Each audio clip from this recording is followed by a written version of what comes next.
So I want to talk about what getting pressed is and why they do it.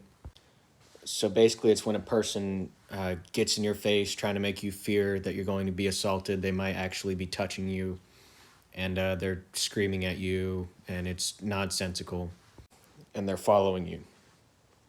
So this tactic is communicated amongst criminal organizations, bad people, and they do it to try to get you in trouble or to get you to run away, try to take the territory, try to have their voices heard only.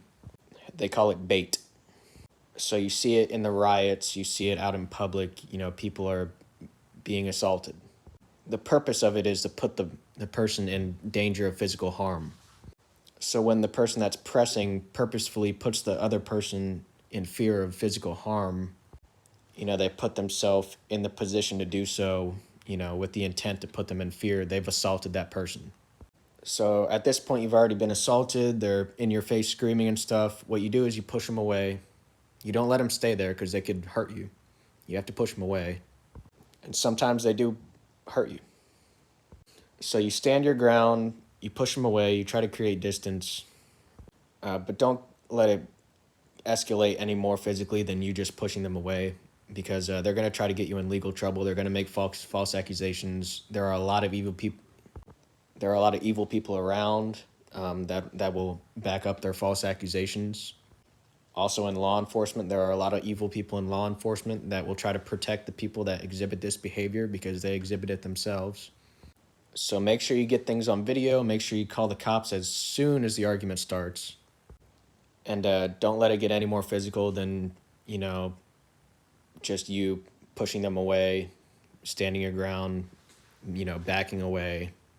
And make sure you're communicating, be clear. You can yell because they're probably going to be yelling, so you're going to have to yell to make your voice heard. The public might be against you because a lot of people are evil and they try to gang together. If it seems like you have logical people around, try to communicate with them. And if the physicality, if they come back and they start swinging on you and trying to increase the physicality, I know you're allowed to stand your ground. They're the ones that assaulted you. You're trying to back away. You're not encroaching on them. They're encroaching on you. You're just standing still or backing away. But it's not worth it because, like I said, law enforcement can be corrupt. You don't want to face those kinds of charges. And the person's going to, they try to sue and stuff. So at that point, you're going to have to run. So call the cops, use your words. You can push them away. If it gets worse than that, you have to run.